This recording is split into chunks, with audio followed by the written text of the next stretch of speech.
Lucas Jamais rentra dans son hôtel particulier ce soir-là et quelque chose n'allait pas. Le silence était trop lourd. Annabelle Mirabelle Isabelle, appela-t-il. Rien. Son cœur se mit à battre plus fort.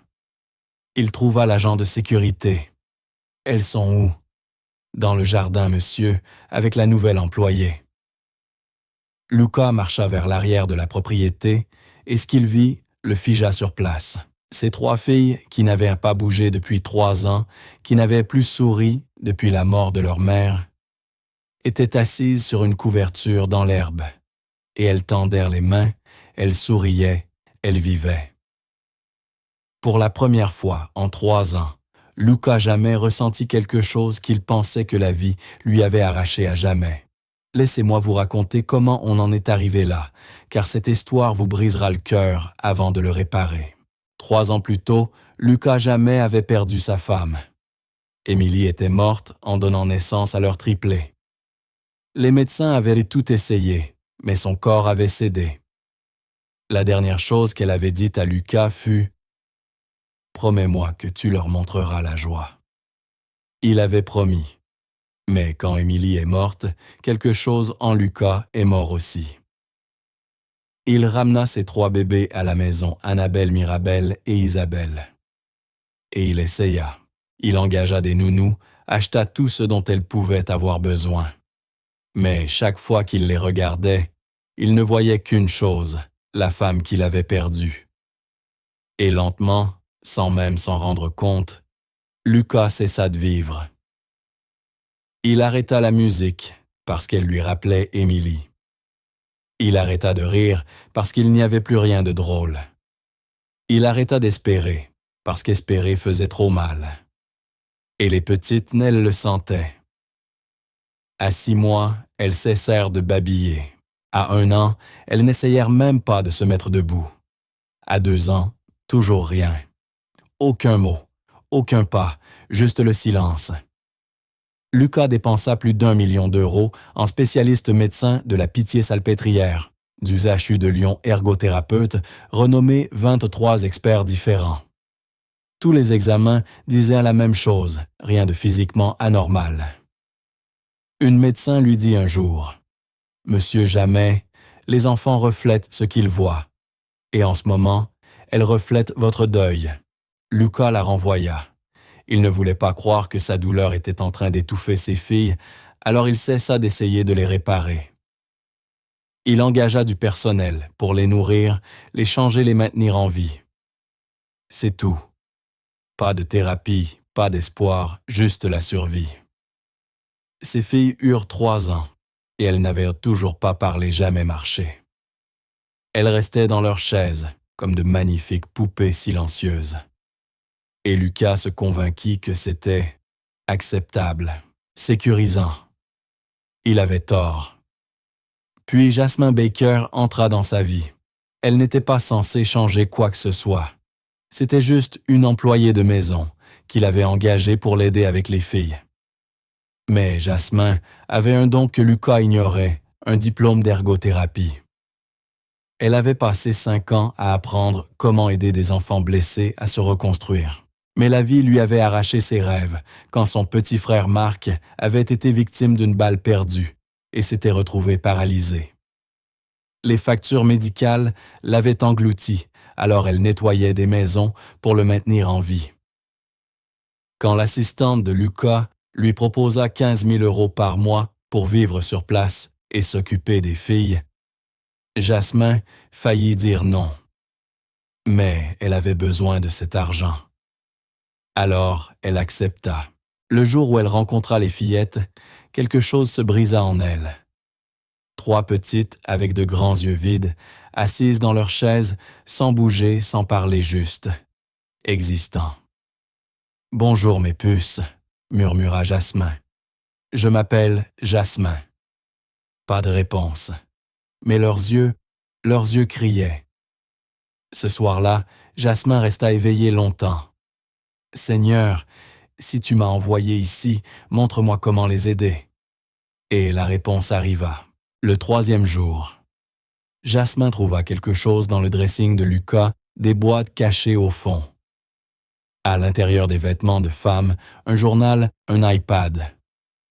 Un mot sur l'écran disait « Pour Lucas, fais écouter ceci à nos filles chaque jour, Émilie. » Les mains de Jasmin tremblaient lorsqu'elle l'ouvrit. Des dizaines de vidéos. Émilie enceinte et mourante, laissant des messages à ses filles. Dans une vidéo, elle chantait.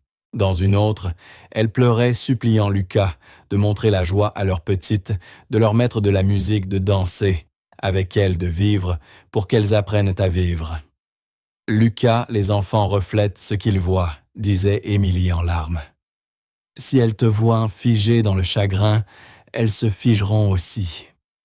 S'il te plaît, mon amour, montre-leur la vie. Jasmin comprit tout à cet instant. Émilie avait laissé une carte pour sauver ses filles, et Lucas l'avait enfermée parce que la douleur était insupportable. Mais Jasmin, elle n'avait pas peur. Le lendemain matin, elle brisa toutes les règles de Lucas. Elle emmena les filles dans le jardin, lança la musique, d'Émilie chanta ses chansons, et lentement, si lentement, les fillettes commencèrent à s'éveiller. C'est à ce moment-là que Lucas rentra à la maison et les vit dans le jardin. Et tout changea. Avant de vous raconter la suite, j'ai besoin que vous fassiez quelque chose. Imaginez que vous liquiez cette histoire. Et dites-moi d'où vous la lisez. Parce que je crois que la vie place parfois les bonnes personnes au bon endroit, au bon moment. Et peut-être que cette histoire vous a trouvé aujourd'hui, parce que vous aviez besoin de vous souvenir d'une chose, il n'est jamais trop tard pour espérer à nouveau.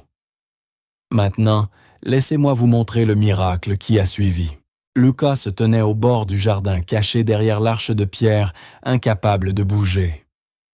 Il était là depuis 5 minutes, peut-être plus simplement à regarder. Jasmin était assise en tailleur sur la couverture, en train de chanter. Elle ne chantait pas très bien, sa voix se brisait sur les notes aiguës, elle oubliait la moitié des paroles. Mais elle souriait, riait d'elle-même, et bougeait les mains comme si elle dirigeait un orchestre invisible. Et ses filles, ses 3 petites filles silencieuses et figées depuis des années, la regardaient comme si elle était la chose la plus fascinante qu'elles aient jamais vue. Les yeux d'Annabelle suivaient les mains de Jasmin chaque mouvement. La bouche de Mirabelle était légèrement entr'ouverte, comme si elle essayait de se souvenir comment on sourit. Et Isabelle, le cœur de Lucas, manqua un battement. La petite main d'Isabelle se levait vers le visage de Jasmin, lentement tremblante, mais elle se levait. Lucas sentit quelque chose se fendre dans sa poitrine. Il ne les avait pas vues bouger comme ça depuis, il ne savait même plus. Peut-être jamais. Depuis 3 ans, elles étaient des statues, de magnifiques statues vivantes qu'il nourrissait et changeait, et maintenait en vie sans vraiment les voir. Et maintenant, sous la lumière du matin, entouré du chant imparfait de Jasmin et de l'odeur de l'herbe fraîchement coupée, Lucas comprit quelque chose qui lui fit trembler les genoux. Ses filles n'étaient pas brisées. Elles attendaient. Elles attendaient que quelqu'un leur montre qu'il était à nouveau possible d'être vivantes. Il fit un pas ses chaussures, craquant sur le gravier. La tête de Jasmin se releva d'un coup, son visage pâlit. « Monsieur Jamais » commença-t-elle en se relevant précipitamment, mais Lucas ne la regardait pas. Il regardait ses filles. La main d'Annabelle s'était figée en plein geste. Le presque sourire de Mirabelle avait disparu. Le regard d'Isabelle s'était éteint, ce vide terrible, retombant sur son visage comme un rideau. Et en un instant, elle redevenait des statues. Lucas sentit la colère monter dans sa gorge. Pas contre Jasmin, contre lui-même. Elles avaient les peurs de lui. Ses propres filles avaient la peur de lui. « Depuis combien de temps tu fais ça ?» Sa voix sortit rauque, étranglée. Les mains de Jasmin tremblaient. « Monsieur Jamette, je peux tout expliquer. » « Depuis combien de temps ?»« 3 jours, souffla-t-elle. 3 jours. En 3 jours, cette femme avait fait ce que 23 spécialistes et 1 million d'euros n'avaient pas réussi à faire. Elle avait donné à ses filles l'envie de tendre la main, l'envie de ressentir quelque chose. La mâchoire de Lucas se crispa si fort qu'il en eut mal. « Je t'avais confié une seule tâche, les nourrir, les garder en sécurité, c'est tout. Je sais, mais je ne t'ai pas demandé de jouer les thérapeutes. Je ne t'ai pas demandé de fouiller dans les affaires de ma femme. Je ne t'ai pas demandé. » Il s'interrompit parce que Jasmin le regardait avec quelque chose qui n'était pas de la peur, c'était de la pitié. Et c'était pire que tout. « Monsieur Jamais, dit-elle doucement, c'était quand la dernière fois que vous vous êtes assis avec elle? » La question le frappa comme un coup de poing dans l'estomac. « Ça ne te regarde pas. Et la dernière fois que vous les avez prises dans vos bras, chantez pour elle, jouez avec elle. » Lucas sentit ses mains trembler. « Tu ne sais pas de quoi tu parles. Je sais qu'elles ont 3 ans et qu'elles n'ont jamais entendu leur père rire. » Les mots restèrent suspendus entre eux. Lucas ouvrit la bouche, mais rien n'en sortit parce qu'elle avait raison. Mon Dieu, elle avait raison. Il n'avait pas ri depuis 3 ans. Ni chanté, ni joué, ni vécu. À force de vouloir les protéger, il avait oublié de leur donner une raison de vouloir être vivante. « Rentre-les à l'intérieur, » dit-il enfin d'une voix presque inaudible. « C'est l'heure de leur déjeuner. » Il tourna les talons et retourna vers la maison avant que Jasmin ne voie son visage, avant qu'elle ne voie qu'il s'effondrait. Derrière lui, il entendit Jasmin rassembler les petites, sa voix douce et désolée. « Allez mes chéris, on rentre. » Et en pénétrant dans la maison froide et silencieuse, Lucas réalisa quelque chose qui l'effraya. Plus que tout, il ne savait pas comment réparer ça. Il ne savait pas comment être ce dont elles avaient eu besoin. Et pour la première fois, en 3 ans, Lucas Jamais comprit que garder ses filles en vie n'était pas la même chose que tenir la promesse faite à Émilie.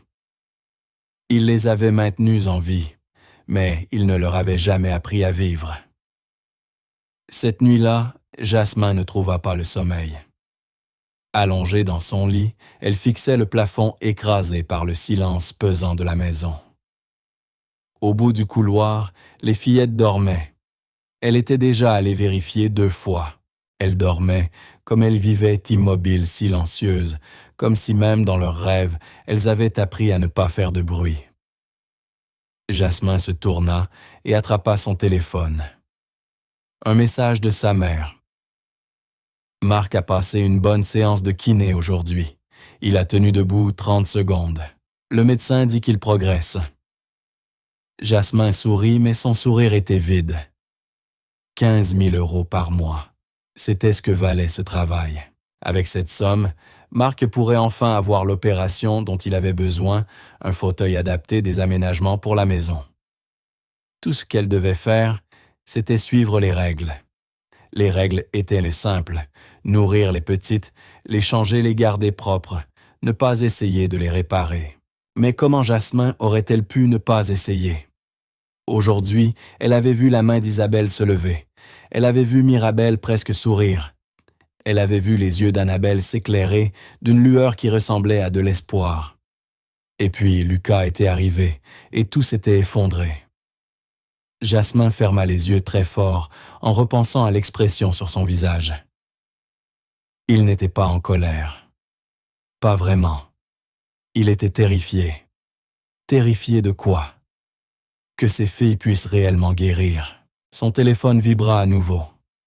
Un autre message de sa mère. « Merci pour tout ce que tu fais, ma chérie. On ne pourrait pas s'en sortir sans toi. » La poitrine de Jasmin se serra. Elle répondit « Je t'aime. Dis à Marc que je suis fière de lui. » Puis elle posa son téléphone et fixa l'obscurité. « Mon Dieu, qu'est-ce que je suis censé faire ici? » En bas, Lucas était assis dans son bureau, les lumières éteintes. Il n'avait pas bougé depuis 2 heures. Sur son bureau, son ordinateur était ouvert sur les images des caméras de sécurité. Il les avait regardées 17 fois. Jasmin dans le jardin avec les petites, leur chantant quelque chose bougeant, et ses filles réagissant. Il mit la vidéo sur pause sur le visage d'Isabelle. Ce moment juste avant qu'il ne surgisse sa main, qui se levait ses yeux grands ouverts et curieux. Vivant. Lucas sentit les larmes lui brûler les yeux, mais il refusa de les laisser tomber. Il avait déjà assez pleuré 3 ans plus tôt. Pleurer ne changeait rien. Il referma l'ordinateur et s'adossa à son fauteuil. Le problème, c'est qu'il ne pouvait pas renvoyer Jasmin. Il en avait envie. Il aurait dû. Elle avait enfreint ses règles, fouillé dans les affaires d'Émilie bouleversée, la routine qu'il avait bâtie pendant 3 ans. Mais elle avait aussi accompli quelque chose qu'aucun autre n'avait réussi. Elle avait donné à ses filles l'envie de quelque chose, l'envie de ressentir. Lucas se frotta le visage de ses 2 mains. La voix d'Émilie résonnait dans sa tête. Cette vidéo que Jasmin avait forcément trouvée, celle qu'il n'avait regardée qu'une seule fois, avant de tout enfermer à jamais. Lucas, les enfants reflètent ce qu'ils voient. S'ils te voient ne figer, ils se figeront aussi. Pendant 3 ans, il n'avait fait que prouver qu'elle avait raison.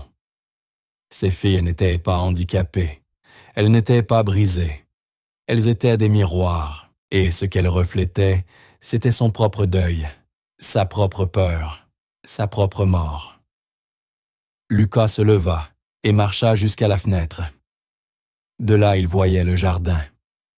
La lumière de la lune donnait à l'herbe une couleur argentée. Il pensa à monter vérifier, les petites peut-être s'asseoir avec elle quelques minutes. Mais que ferait-il? Il ne savait plus jouer, ne savait plus chanter, ne savait plus être autre chose que le fantôme qu'il était devenu. Alors il resta dans son bureau, comme chaque nuit, gardant ses distances, les gardant en sécurité, les gardant figés. Le lendemain matin, Jasmin descendit et trouva Lucas dans la cuisine. Il était habillé pour aller travailler, costume, cravate, mallette, près de la porte, mais il ne partait pas. Il restait là debout, une tasse de café à la main, sans boire, le regard perdu. « Monsieur Jamais », dit Jasmin prudemment. Il leva les yeux et pendant une seconde, elle vit quelque chose rugir dans son regard, quelque chose de brisé. « Les filles, comment avez-vous su quoi faire avec elles ?» Jasmin ne s'attendait pas à cette question. « Je ne savais pas, admit-elle. Je les ai juste traitées comme si elles étaient encore là, encore présentes, encore capables d'espérer. » La mâchoire de Lucas se contracta. « Et vous pensez que ça suffit, l'espoir? Je pense que c'est un début. » Il posa sa tasse de café. Ne la regarda pas. « Ne les emmenez plus dehors, » dit-il doucement. « C'est trop imprévisible, trop de paramètres. » Le cœur de Jasmin se serra. « Monsieur Jamais ?» Mais il la coupa, avala difficilement. « Mais vous pouvez mettre de la musique dans la maison. » Doucement. Jasmin resta figé. « La musique d'Émilie, » ajouta-t-il d'une voix brisée. « Si vous l'avez encore, vous pouvez la mettre. » Ce n'était pas grand-chose. Ce n'était même pas proche de ce dont les petites avaient besoin. Mais c'était quelque chose. C'était Lucas, faisant un tout petit pas vers l'avant, tremblant maladroit, mais réel. « Merci, » dit doucement Jasmin. Lucas hocha la tête, attrapa sa mallette et sortit. Mais pour la première fois en 3 ans, il se retourna avant de quitter la maison. Une seule fois vers l'escalier menant à la chambre de ses filles. Et Jasmin vit la plus petite fissure apparaître dans le mur autour de son cœur. Jasmin attendit d'entendre la voiture quitter l'allée. Puis elle monta, prépara les petites et les descendit dans le salon. Elle les installa sur le tapis doux, mit des coussins autour d'elles pour qu'elles ne tombent pas. Elles restèrent là immobiles et silencieuses, la regardant de leurs grands yeux gris. Jasmin prit son téléphone, trouva la playlist d'Émilie. Son doigt resta suspendu au-dessus du bouton lecture. C'était le moment. Lucas avait donné la permission, mais elle savait ce qu'il voulait dire. Jouer doucement, ne pas forcer, ne pas espérer trop fort. Mais Jasmin n'était pas venue jusqu'ici pour jouer la sécurité. Elle appuya sur lecture. Une douce mélodie jazz emplit la pièce piano et saxophone chaleureux et délicat. Les petites ne réagirent pas. Pas au début. Jasmin s'agenouilla devant elle. « Votre maman adorait cette chanson », murmura Jasmin. « Elle voulait que vous l'entendiez chaque matin. » Rien. Mais alors Annabelle cligna des yeux. Lentement, volontairement. Le cœur de Jasmin manqua un battement. Elle commença à bouger légèrement les épaules, au rythme de la musique, se balançant doucement de gauche à droite. « Allez mes chéris, sentez-la. C'est permis de la ressentir. » La tête de Mirabelle s'inclina à peine suivant le mouvement de Jasmin. Jasmin sourit, retenant ses larmes. Elle prit Isabelle dans ses bras, la serra contre elle, et se mit à se balancer avec elle, à danser, si on pouvait appeler cela danser. De simples mouvements doux, simplement de la vie. Le corps d'Isabelle était d'abord raide, résistant. Mais puis, lentement, si lentement que Jasmin faillit ne pas le remarquer, la tête d'Isabelle se détendit contre son épaule. « C'est ça, ma petite, » chuchota Jasmin. « Je suis là. » Elle dansa avec chacune d'elles une par une, fredonnant les chansons d'Émilie, même si elle n'en connaissait pas toutes les paroles, inventant des bouts de texte, quand elle oubliait riant d'elle-même, quand elle se trompait. Et les filles, elles étaient différentes. Elles ne marchaient pas, elles ne parlaient pas, mais elles étaient présentes. Leurs yeux étaient plus lumineux, leur corps moins rigide. Les doigts d'Annabelle s'enroulèrent autour de la manche de Jasmin. Mirabelle produisit un son, un minuscule murmure, à peine audible sous la musique, mais il était là. Jasmin les reposa sur le tapis et s'allongea à côté d'elle en regardant le plafond. « Votre maman vous regarde, » dit-elle doucement. « Et elle est tellement fière de vous. » Lucas quitta le travail à midi. Il dit à son assistante qu'il avait mal à la tête, demanda à son équipe de gérer les réunions de l'après-midi. Il ne savait pas pourquoi il rentrait. Il savait seulement qu'il en avait besoin. Lorsqu'il entra dans l'allée, il l'entendit avant même d'ouvrir la porte. De la musique d'Émilie. Sa main se figea sur la poignée. Une partie de lui voulut faire demi-tour, remonter en voiture, retourner au bureau où tout était sûr silencieux, où rien ne faisait mal. Mais il ne le fit pas. Il ouvrit la porte le plus doucement possible et entra. La musique venait du salon. Il s'avança le cœur battant si fort qu'il crut qu'il allait se briser dans sa poitrine. Et alors, il les vit. Jasmin était allongée par terre avec les petites. Toutes les quatre en cercle se tenant la main. La musique sortait doucement de son téléphone. Mais ce n'était pas la musique qui coupa la respiration de Lucas. C'était Mirabelle. Elle bougeait sa jambe. Juste un peu. Une petite impulsion en rythme par elle-même. Pas parce qu'on la guidait pas, parce qu'elle était testée, examinée, parce qu'elle le voulait. Lucas posa une main contre le mur pour se stabiliser. 3 ans. 3 ans de médecin, de spécialiste, d'ergothérapeute de bilan. 3 ans à entendre qu'il n'y avait rien de physique, que c'était du traumatisme, du psychologique, qu'il fallait du temps. Et tout ce qu'il fallait, c'était de la musique. Tout ce qu'il fallait, c'était quelqu'un qui acceptait d'essayer. Jasmin dut sentir sa présence car elle tourna la tête. Leurs regards se croisèrent. Elle ne se releva pas, en sursaut, ne s'excusa pas, ne s'interrompit pas. Elle le regarda simplement, avec une expression douce mais ferme. Et Lucas vit dans son regard quelque chose qui lui serra la gorge. Elle ne demandait plus la permission. Elle lui montrait ce que signifiait vraiment honorer la promesse faite à Émilie. Lucas resta dans l'embrasure de la porte, à regarder sa fille bouger pour la première fois de sa vie. Et il sentit quelque chose en lui, Quelque chose de gelé depuis 3 ans commençait à se fissurer.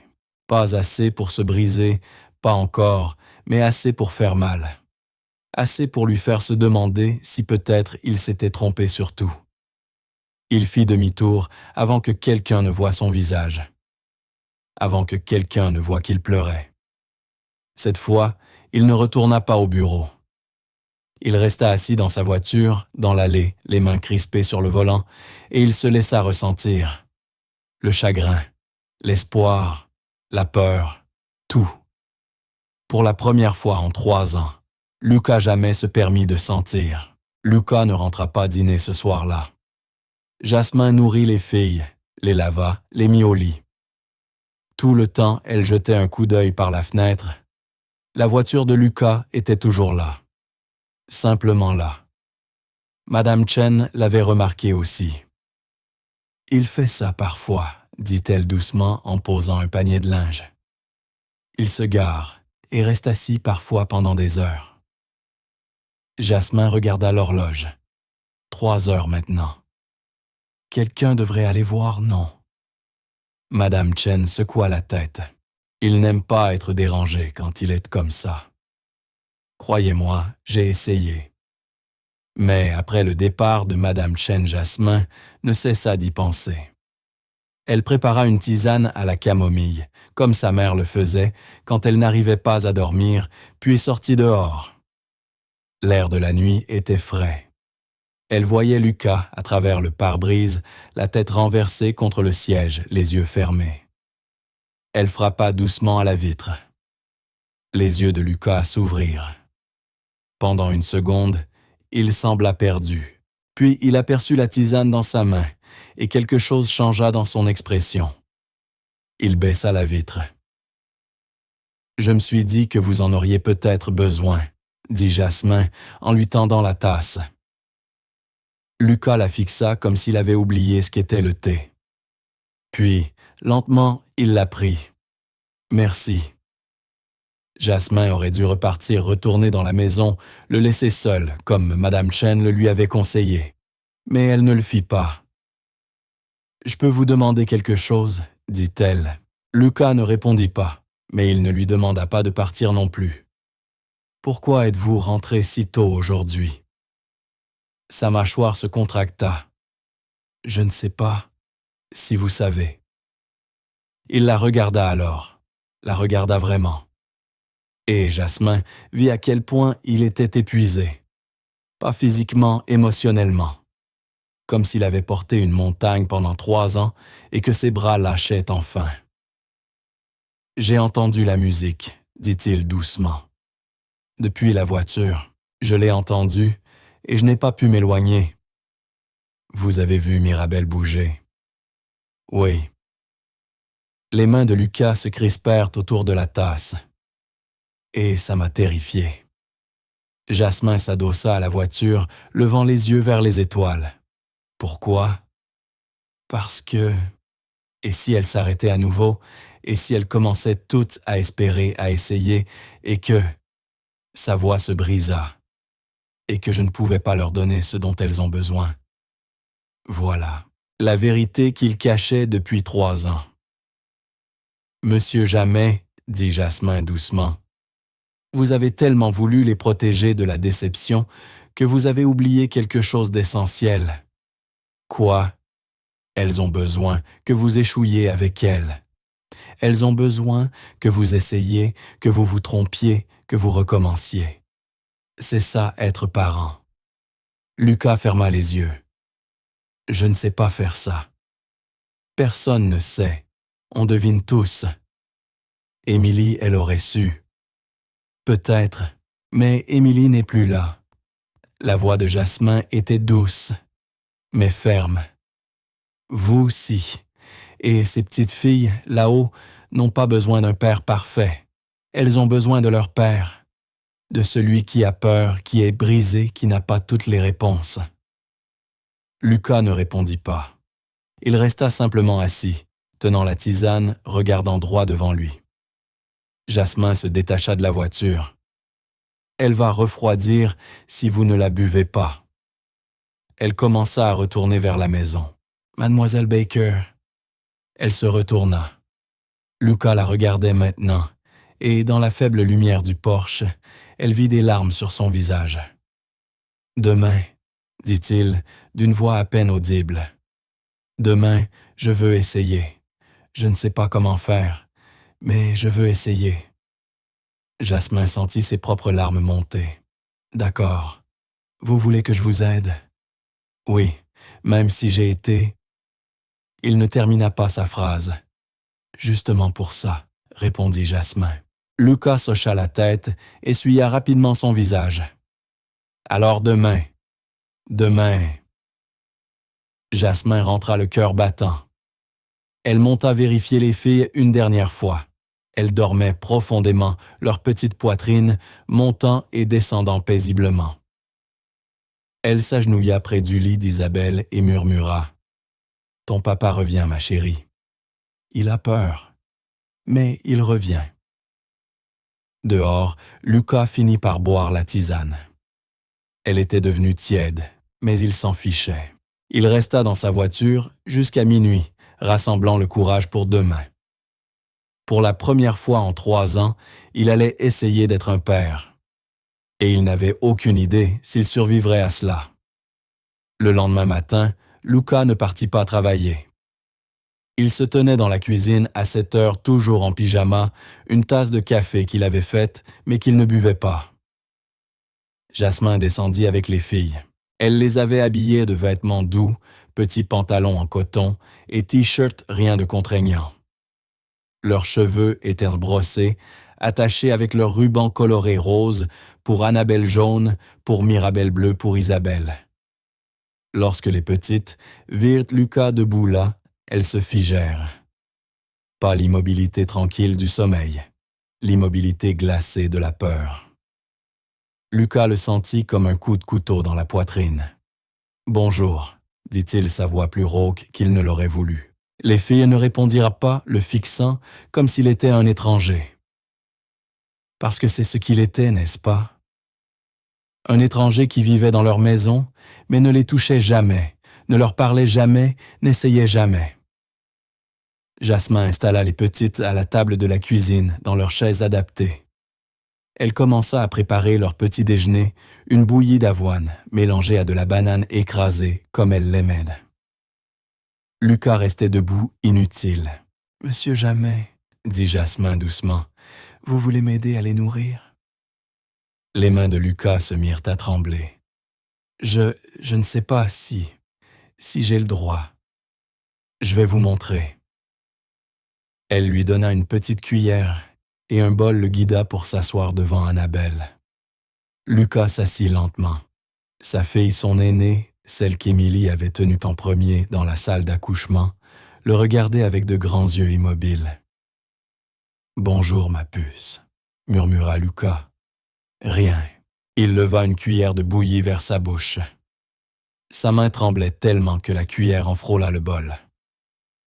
Annabelle ouvrit la bouche, mécaniquement, accepta la nourriture, l'avala sans quitter son père des yeux.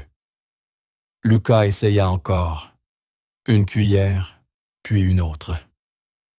À la 4e bouchée, sa main trembla si fort qu'un peu de bouillie tomba sur son t-shirt.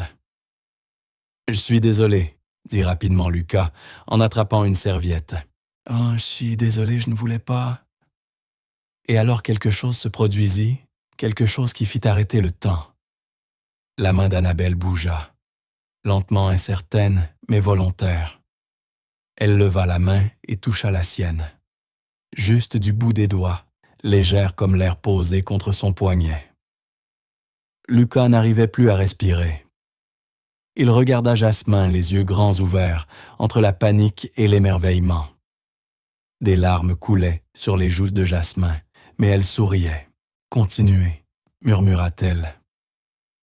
Lucas donna le reste du petit déjeuner à Annabelle, avec sa petite main posée sur son poignet. Quand le bol fut vide, elle retira sa main, mais quelque chose dans son regard avait changé. Elle l'avait vu, vraiment vu. Et elle n'avait pas détourné les yeux. Après le petit déjeuner, Jasmin les emmena dans le salon. Lucas la suivit sans savoir quoi faire d'autre. Elle lança la musique d'Émilie. Le même jazz doux. Puis elle fit quelque chose à quoi Lucas ne s'attendait pas. Elle se leva et lui tendit la main. « À votre tour. »« Ma tour, pourquoi ?»« Dansez avec elle, comme Émilie vous l'a demandé. » La panique monta dans la poitrine de Lucas. « Je ne peux pas, je ne sais pas comment. »« Si vous savez, vous avez dansé à votre mariage. J'ai vu la photo dans le couloir. C'était différent. Émilie était... » Sa voix se brisa. « Je sais, » dit Jasmin, d'une voix si douce que ça faisait mal. « Mais elle n'est plus là pour danser avec elle. Vous aussi. » Lucas regarda ses filles, assises sur le tapis, le fixant, attendant de voir s'il allait essayer ou s'il allait encore se détourner, comme il l'avait fait pendant 3 ans. Il pensa à Émilie à ce dernier moment avant l'opération, quand elle avait serré sa main et murmuré « Montre-leur la joie ». Il l'avait trahi pendant 3 ans. Mais peut-être qu'il n'était pas trop tard. Lucas s'agenouilla, ses pyjamas froissés, sa fierté entièrement abandonnée. « Je ne sais pas ce que je fais », dit-il à personne en particulier. Jasmin sourit. « Aucun de nous ne sait. » Elle lui mit Isabelle dans les bras. Lucas prit sa fille. Vraiment, la tint pour la première fois depuis la maternité. Elle était si petite, si légère, si fragile, et elle le regardait comme si elle essayait de comprendre qui il était. « Bonjour ma petite », murmura Lucas, la voix tremblante. « C'est papa, je suis désolé d'avoir mis si longtemps. » La musique jouait, et Lucas, jamais PDG milliardaire, qui dirigeait des comités exécutifs et bâtissait des empires, se mit à se balancer d'avant en arrière, au milieu de son salon maladroit, incertain, terrifié, mais essayant. La tête d'Isabelle se posa contre sa poitrine. Juste une seconde, mais c'était suffisant. C'était tout.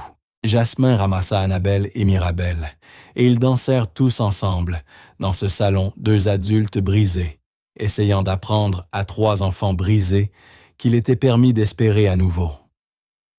Et quelque part, Lucas le sentit Émilie, les regardant souriant, le voyant enfin tenir sa promesse. Pendant 3 jours, Lucas essaya. Il rentrait tôt chaque après-midi, donnait le déjeuner aux filles, s'asseyait avec elles, pendant que Jasmin jouait la musique. D'Émilie se balançait maladroitement, chantait faux, se sentait ridicule, terrifiée et vivant tout à la fois. Et lentement, si lentement, les petites se réveillaient. Mirabelle bougeait les jambes quand la musique commençait. Annabelle tendait la main vers son visage quand il la tenait. Isabelle faisait des sons, pas encore des mots, mais des sons de petits fredonnements qui faisaient exploser le cœur de Lucas. Il tenait sa promesse. Enfin. Mais la 4e nuit, Lucas ne trouva pas le sommeil. Il n'arrêtait pas de penser à Émilie, aux vidéos que Jasmin avait trouvées aux boîtes dans son dressing qu'il avait enfermées depuis 3 ans. À 2 heures du matin, il y alla et les sortit. La première boîte contenait ses vêtements. Il pressa un de ses pulls contre son visage, respirant le parfum presque disparu. Lavande. Et autre chose, quelque chose qui n'appartenait qu'à elle. La seconde boîte contenait le journal. Lucas ne l'avait jamais lu, pas une seule fois. Il l'avait trouvé, après sa mort, avait vu son écriture et l'avait immédiatement rangé.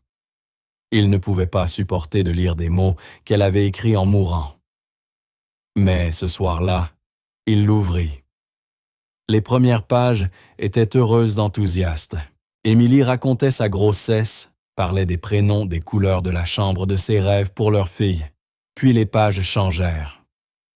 15 octobre, le gonflement empire. Le docteur Morrison veut me surveiller de plus près.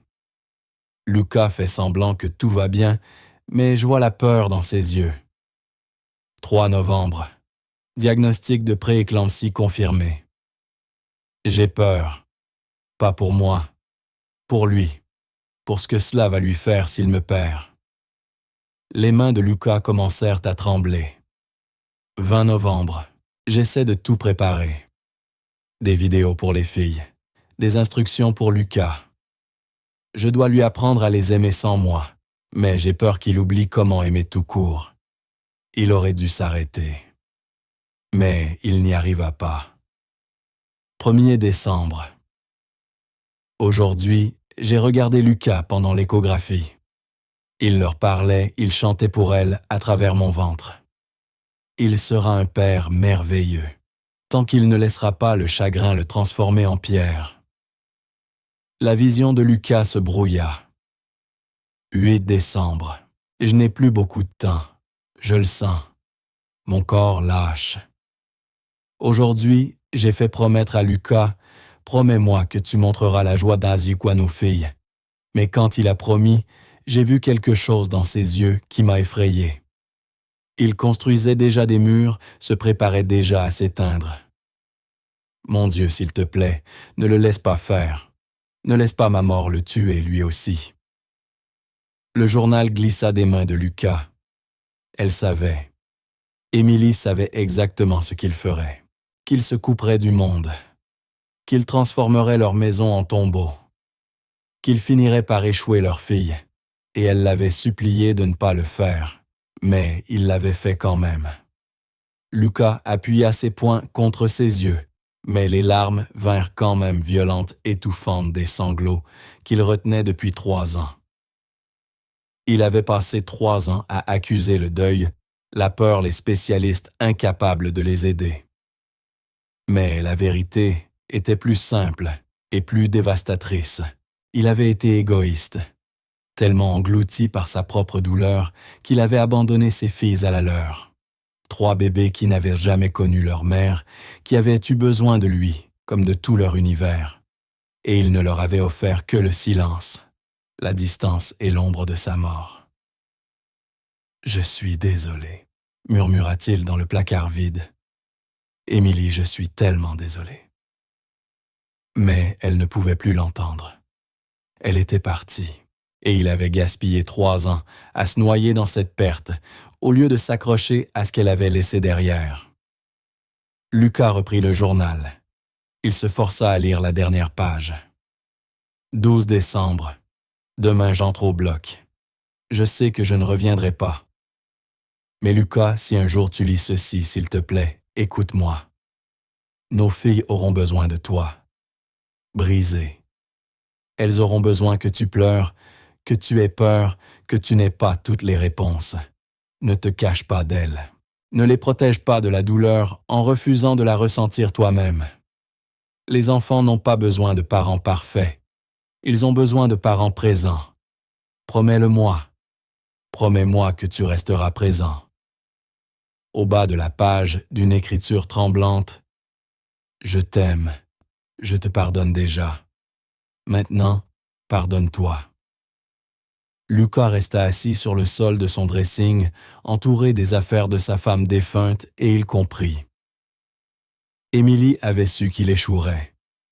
Elle l'avait déjà pardonné, mais lui ne s'était jamais pardonné, et ce manque de pardon avait tout empoisonné. Il leva les yeux vers le plafond, les larmes roulant sur son visage. « Je ne sais pas comment réparer ça, » chuchota-t-il. « Je ne sais pas comment effacer 3 ans. » Mais même en le disant, il connaissait la réponse. Il ne pouvait pas les effacer.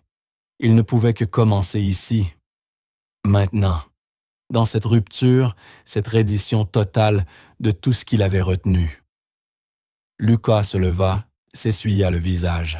Il marcha dans le couloir jusqu'à la chambre des filles, ouvrit la porte aussi doucement que possible. 3 petites dormaient dans leur lit. Annabelle, Mirabelle, Isabelle. Ses filles, sa responsabilité, sa seconde chance. Il s'approcha d'Isabelle, en premier s'agenouilla. « Je suis là maintenant, » murmura-t-il. « Je ne partirai plus, je te le promets. » Puis il alla vers Mirabelle. « Tu marcheras un jour, et je serai là pour te rattraper quand tu tomberas. » Puis Annabelle. « Tu parleras, et j'écouterai chaque mot. » Il resta là jusqu'à l'aube, agenouillé près de leur lit, prononçant des promesses qu'il comptait bien tenir. Et quand Jasmin le trouva au matin encore dans les vêtements de la veille, les yeux rouges et gonflés, il leva la tête et dit les mots qu'il aurait dû dire 3 ans plus tôt. « Aide-moi à les sauver, pas à les maintenir, à les sauver. » Jasmin ne posa aucune question. Elle hocha simplement la tête, l'aida à se redresser et dit « Commençons par le petit déjeuner. » Ils passèrent la matinée en silence. Lucas se lava, s'habilla, descendit les escaliers avec l'allure d'un homme qui vient de traverser une guerre, mais qui tient encore debout. Les filles étaient déjà installées à la table. « Bonjour mes trésors », dit Lucas, la voix encore rauque d'avoir pleuré. Cette fois, il n'attendit pas que Jasmin lui dise quoi faire. Il tira une chaise, s'assit devant Mirabel, prit une cuillère. Ses mains ne tremblaient plus. « On recommence », murmura-t-il. Il la nourrit lentement, avec soin. Et entre chaque bouchée, il lui parlait. « Tu sais ce que ta maman disait? Elle disait que tu serais la courageuse. Celle qui grimperait aux arbres, qui se ferait des égratignures, qui n'aurait peur de rien. » Mirabel mâcha les yeux fixés sur lui. « Je crois qu'elle avait raison. Je le vois en toi. Tu essaies si fort, ma puce, et je suis tellement fier de toi. » Quelque chose changea dans son expression. Pas un sourire, mais un adoucissement, comme si elle écoutait. Vraiment. Après le petit déjeuner, Lucas fit quelque chose qu'il n'avait pas fait depuis 3 ans. Il s'allongea par terre. Pas à contre-cœur, pas parce que Jasmin le lui demandait, mais parce qu'il le voulait. Jasmin lança la musique d'Émilie. Cette mélodie de jazz si familière remplit la pièce. Lucas se coucha sur le dos, regardant le plafond. « Très bien, les filles, » dit-il. « Regardez papa se ridiculiser, » dit-il. Il commença à bouger les jambes, faisant des mouvements de pédalage dans l'air, exactement comme Jasmin le lui avait montré. Et pour la première fois depuis la mort d'Émilie Lucas, rit de lui-même. Un petit rire un peu rouillé mais vrai. Jasmin installa les filles autour de lui sur le tapis. Elles observèrent leur père avec de grands yeux curieux. « Allez, » dit Lucas en continuant ses coups de pédale. « Vous pouvez le faire aussi. Je sais que vous pouvez. » Il prit Annabelle, saisit doucement ses petites jambes et les fit bouger dans le même rythme. « Comme ça, ma chérie, juste comme ça. » Au début, les jambes d'Annabelle étaient molles, inertes, mais Lucas ne s'arrêta pas. Il continua de les bouger, continua de lui parler, continua d'essayer. Et puis, si subtil qu'il faillit le manquer, Annabelle poussa, une minuscule résistance. Son muscle qui se contractait, essayant d'aider. Le souffle de Lucas se coupa. « Jasmin, tu as vu? »« Oui, j'ai vu. » Les yeux de Lucas se remplirent de larmes, mais il souriait. Annabelle recommence. Il fit encore bouger ses jambes, et cette fois, la poussée fut plus forte. Elle essayait. Après 3 ans d'immobilité, sa fille l'essayait. Lucas serra Annabelle contre lui et la tint simplement dans ses bras, tout son corps tremblant d'émotion. « C'est ma fille, » murmura-t-il dans ses cheveux. « Ma courageuse, ma magnifique petite fille. » Ils passèrent toute la journée par terre. Lucas ne regarda pas son téléphone, ne pensa pas au travail, ne pensa à rien d'autre qu'à ses filles. Il chanta les chansons d'Émilie, même s'il chantait faux. Il inventa des jeux absurdes qui ne voulaient rien dire. Il leur parla de tout d'Émilie, de combien elle les aimait, de combien il était désolé d'avoir été absent si longtemps. Et les petites répondèrent pas de manière spectaculaire. Pas comme dans un film, mais par de minuscules miracles sacrés. Isabelle se blottit contre lui quand il la prenait. Mirabel agitait les jambes quand il lui chatouillait les pieds. Annabelle émit un son, un tout petit murmure, quand il lui chantait. Elle se réveillait. Au soir, Lucas était épuisé, vidé, mais plus léger, comme s'il avait porté un rocher pendant 3 ans, et venait enfin de le poser. Jasmin lui apporta un verre d'eau. Il était toujours sur le tapis, Isabelle endormie dans ses bras. « Merci, dit-il doucement. Pour l'eau, pour tout, pour ne pas avoir abandonné. Ni elle, ni moi. » Jasmin s'assit à côté de lui. « Monsieur Jamette, je peux vous dire quelque chose. »« Lucas, s'il vous plaît, juste Lucas. » Elle sourit. « Lucas, quand j'ai trouvé ces vidéos, je ne faisais pas ça seulement pour vos filles. Je le faisais aussi pour mon frère. » Lucas fronça les sourcils. Marc a abandonné après avoir été blessé. Il a cessé d'essayer de marcher. Il a arrêté la rééducation. Il était tellement en colère contre Dieu, contre la vie, contre tout, et je ne savais plus comment l'atteindre. Elle regarda l'enfant endormi dans les bras de Lucas. Mais en te voyant aujourd'hui, en te voyant allongé au sol, et essayer même si tu avais peur, j'ai compris quelque chose.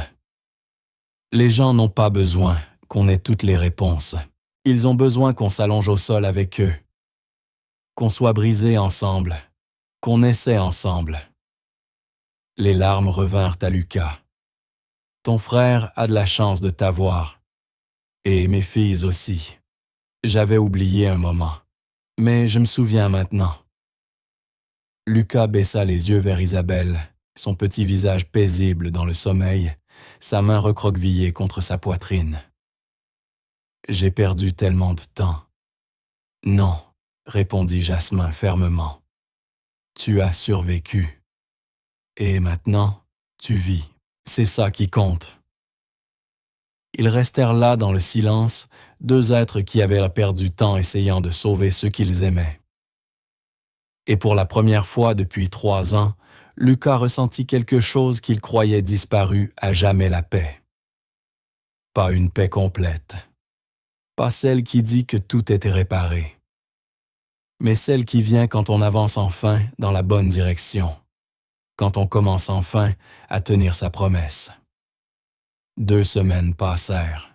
2 semaines où Lucas rentrait chaque jour à midi. 2 semaines où la musique remplissait cette maison, autrefois silencieuse. 2 semaines de tentatives d'échecs et de nouvelles tentatives. Et les filles changeaient.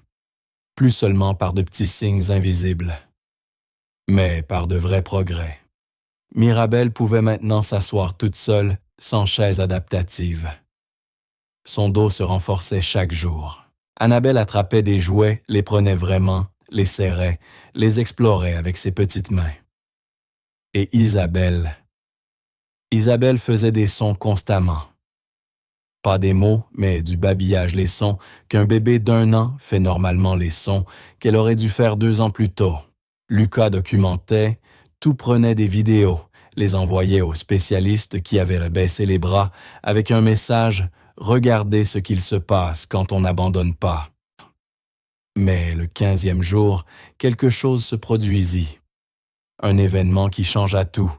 C'était l'après-midi. Lucas était par terre, avec les filles à jouer avec des cubes. Jasmin était dans la cuisine à préparer leur goûter. Isabelle était assise sur les genoux de Lucas et il empilait des cubes devant elle. « Tu peux les faire tomber, ma puce, montre à papa. » La main d'Isabelle se dirigea vers les cubes, les toucha, poussa légèrement. La tour s'effondra. « Bravo !» dit Lucas, la voix pleine d'une joie sincère. On recommence. Il reconstruisit la tour. Isabelle la fit tomber à nouveau. 5 fois. 6. 7. Et à la 8e, quelque chose d'incroyable se produisit. Les cubes tombèrent et Isabelle leva les yeux vers Lucas. Et elle sourit. Pas le petit sourire incertain qu'elle avait parfois tenté. Un vrai sourire large, lumineux, magnifique. Puis elle rit. Un vrai rire clair, pur, rempli de joie. Lucas se figea, tout son corps raidi. « Jasmin, appela-t-il la voix tremblante. « Jasmin, viens vite. » Jasmin accourut depuis la cuisine. « Qu'est-ce qu'il y a ?» Elle a ri. balbutia Lucas. Isabelle a ri. La main de Jasmin se porta à sa bouche. Lucas, les mains tremblantes, reconstruisit la tour. « Regarde, regarde !» Il la laissa tomber encore une fois, et Isabelle rit à nouveau, ce même son magnifique pur. Lucas éclata en sanglots, là sur le sol de grands sanglots haletants, mais il riait aussi avec elle. « Tu as ri, mon amour, tu as vraiment ri. » Il serra Isabelle contre lui, et elle ne se raidit pas, ne s'éloigna pas. Elle se laissa aller encore, en train de glousser. Jasmin s'agenouilla près d'eux, les larmes coulant sur ses joues. « Elle est heureuse, » murmura Lucas incrédule. « Elle est vraiment heureuse. »« Oui, » dit doucement Jasmin, « parce que tu lui as montré qu'elle avait le droit d'être heureuse. » Lucas la regarda, le visage trempé de larmes. « 3 ans, j'ai volé 3 ans de bonheur à mes filles. Non, tu leur as donné la survie. Et maintenant, tu leur donnes la vie. Ça suffit. » Lucas secoua la tête. « Émilie m'a demandé une seule chose, juste une, leur montrer la joie. Et il m'a fallu 3 ans pour comprendre ce que ça voulait dire. »« Mais tu l'as compris, » répondit Jasmin. « C'est ça qui compte. » Lucas regarda ses 3 filles. Annabelle le fixait de ses grands yeux gris. Mirabelle était assise bien droite, attentive. Et Isabelle riait encore doucement dans ses bras. « Je veux les emmener dehors, » dit-il soudain. Jasmin haussa les sourcils. « Dehors, au jardin, là où je vous ai vu la première fois. Je veux y retourner, tous ensemble. »« Tu es sûr ?» Lucas hocha la tête. La musique d'Émilie et le soleil, l'air frais. Tout ce qu'elle voulait pour elle. Je veux leur offrir ça. Aujourd'hui. Maintenant. Jasmin sourit. Alors allons-y. Ils emportèrent les petites au jardin, étendirent des couvertures sur l'herbe, comme Jasmin l'avait fait des semaines plus tôt. Lucas mit la musique d'Émilie plus fort cette fois, sans en avoir peur, sans fuir les souvenirs les accueillant. « Les filles, » dit-il en s'agenouillant devant elles. « Votre maman adorait cet endroit. Elle s'asseyait ici, lisait des livres, écoutait de la musique, laissait le soleil lui caresser le visage. » Il marqua une pause, la voix épaisse d'émotion. Elle voulait que vous connaissiez cette sensation, cette paix, cette joie. Le soleil de l'après-midi était doux, la musique légère. La brise portait le parfum des fleurs qu'Émilie avait plantées des années auparavant. Lucas s'allongea sur l'herbe et regarda le ciel. « Venez, mes trésors. » Jasmin l'aida à installer les filles autour de lui, une de chaque côté, une sur sa poitrine. Ils restèrent là ensemble, un père brisé et ses 3 filles brisées, entourées du souvenir de la femme qui les avait tant aimées. « Votre maman me manque tous les jours, » murmura Lucas. « Chaque jour. » Il ferma les yeux, sentant leur petit corps contre le sien. « Mais vous savez quoi? Je crois qu'elle est encore là, dans des moments comme celui-ci. Dans ton rire, Isabelle. Dans ta force, Mirabelle. Dans ta détermination, Annabelle. Je crois qu'elle est fière de nous. Enfin, en train d'essayer. Enfin, en train de vivre. » Isabelle fit un autre son, quelque chose qui ressemblait à « da ». Les yeux de Lucas s'ouvrirent d'un coup. « Tu as entendu ?» demanda-t-il à Jasmin. « Oui, je l'ai entendu. »« Encore, ma fille. Dis-le encore. Dis papa. » Isabelle le regarda, sa bouche bougeant avec effort. « Da. Da. » Lucas se redressa si brusquement qu'il faillit la faire tomber. Ses mains tremblaient, son cœur battait à toute vitesse. Jasmin, elle essaie de parler. Elle essaie vraiment. « Ouais. » Lucas prit le visage d'Isabelle entre ses mains. « C'est ça, mon amour. Papa, je suis là. Je ne partirai plus jamais. » Et dans ce jardin, baigné de soleil, entouré de la musique d'Émilie des fleurs, d'Émilie de l'amour, d'Émilie Lucas. jamais compris enfin ce que sa femme avait essayé de lui dire. La joie n'était pas un bouclier contre la douleur. C'était quelque chose qu'on trouvait ensemble au milieu de la douleur. En choisissant de continuer à essayer, à aimer à vivre, même lorsque ça faisait mal. Surtout quand ça faisait mal. Le lendemain matin, Luca ne descendit pas seulement pour le petit déjeuner. Il apporta quelque chose avec lui, une grande boîte en bois du genre qu'Émilie utilisait pour ranger ses disques vinyles. Jasmin était dans le salon avec les filles. Elle leva les yeux intriguée. « Qu'est-ce que c'est » Luca posa la boîte au sol. Ses mains tremblaient, mais cette fois pas de peur. D'autre chose. Quelque chose qui ressemblait à de l'espoir. Les affaires d'Émilie, toutes, je les ai cachées pendant 3 ans. Je crois qu'il est temps qu'elles reviennent. Il ouvrit la boîte. À l'intérieur se trouvaient des albums photos, la couverture préférée d'Émilie, un bocal de coquillages de leur lune de miel, son alliance suspendue à une chaîne et des dizaines de photos encadrées que Luca avait retournées ou cachées. Il prit une photo, leur jour de mariage. Émilie dans sa robe, riant à quelque chose qu'il venait de dire. Luca la regardant comme si elle était la seule personne au monde. « Votre maman, dit-il aux filles, était la plus belle personne que j'ai jamais connue. Pas seulement à l'extérieur, mais surtout à l'intérieur, là où ça compte vraiment. » Il posa la photo sur la cheminée en plein centre, là où tout le monde pouvait la voir. Puis une autre photo. Émilie enceinte, rayonnante les mains sur son ventre. Et elle vous aimait toutes les 3 plus que tout au monde. Les yeux d'Annabelle étaient fixés sur la photo vraiment fixée. Lucas continua de sortir des objets le livre préféré d'Émilie, sa tasse ébréchée, qu'elle refusait de jeter une écharpe qui sentait encore son parfum. Je pensais qu'en cachant tout ça, ça ferait moins mal, dit Lucas doucement. Mais j'avais tort. Ça n'a fait que prolonger la douleur. Il regarda Jasmin. J'ai fini de me cacher, de la douleur des souvenirs de la vie. Les yeux de Jasmin se remplirent dans de larmes. Émilie serait tellement fière de toi. J'espère, dit Lucas, la voix brisée. Mon Dieu, j'espère vraiment. Il se tourna vers ses filles. Et si on retournait dehors, tous ensemble? Une dernière fois. Ils allèrent au jardin. Le soleil était haut et chaud, les fleurs en pleine floraison. Lucas étendit la couverture préférée d'Émilie sur l'herbe, celle avec le motif délavé qu'elle avait depuis la fac. Il mit la musique pas depuis un téléphone cette fois, depuis la vieille enceinte portable qu'Émilie emportait partout. Le son était plus riche, plus profond, plus vivant. Lucas s'installa au centre et ouvrit les bras.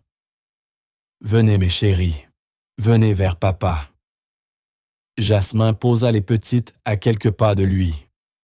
Puis elle fit quelque chose qu'elle n'avait jamais fait. Avant, elle recula. Ce moment n'était pas le sien, c'était le leur. « Allez mes trésors, » dit Lucas, la voix douce mais assurée. « Je suis là, je bouge pas, je vous le promets. » Pendant un long moment, rien ne se passa. Les filles le regardaient simplement. Puis Mirabelle bougea, pas ses bras, ses jambes. Elle poussa une jambe en avant puis l'autre. Elle rampait vraiment. Le souffle de Lucas se coupa. « Oui, ma puce, oui, continue, tu peux le faire. » Mirabelle rampa 1 mètre, puis 2, puis 3. Ses gestes tremblaient, mais elle avançait déterminée. Et quand elle atteignit Lucas, il la prit dans ses bras et la serra si fort. « Tu l'as fait. Oh mon Dieu, tu l'as fait. » Il riait et pleurait à la fois. Puis quelque chose d'encore plus miraculeux arriva. Annabelle, voyant sa sœur, posa ses mains au sol. Elle essaya aussi. Pas aussi loin, pas aussi fort, mais elle bougea. Elle essaya. Lucas la prit aussitôt. « Oui, ma chérie. Oui, tu es tellement courageuse. » Et Isabelle, la douce, silencieuse Isabelle, regarda ses sœurs dans les bras de leur père. Elle ouvrit la bouche et parla. Pas da hésitant, pas un demi-mot. Da, clair, parfait, réel. Le corps de Lucas se figea entièrement. Redis-le, mon amour. S'il te plaît, redis-le. Isabelle le regarda droit dans les yeux. Dada. Lucas s'écroula en avant, rassemblant les trois petites dans ses bras, son corps secoué de sanglots.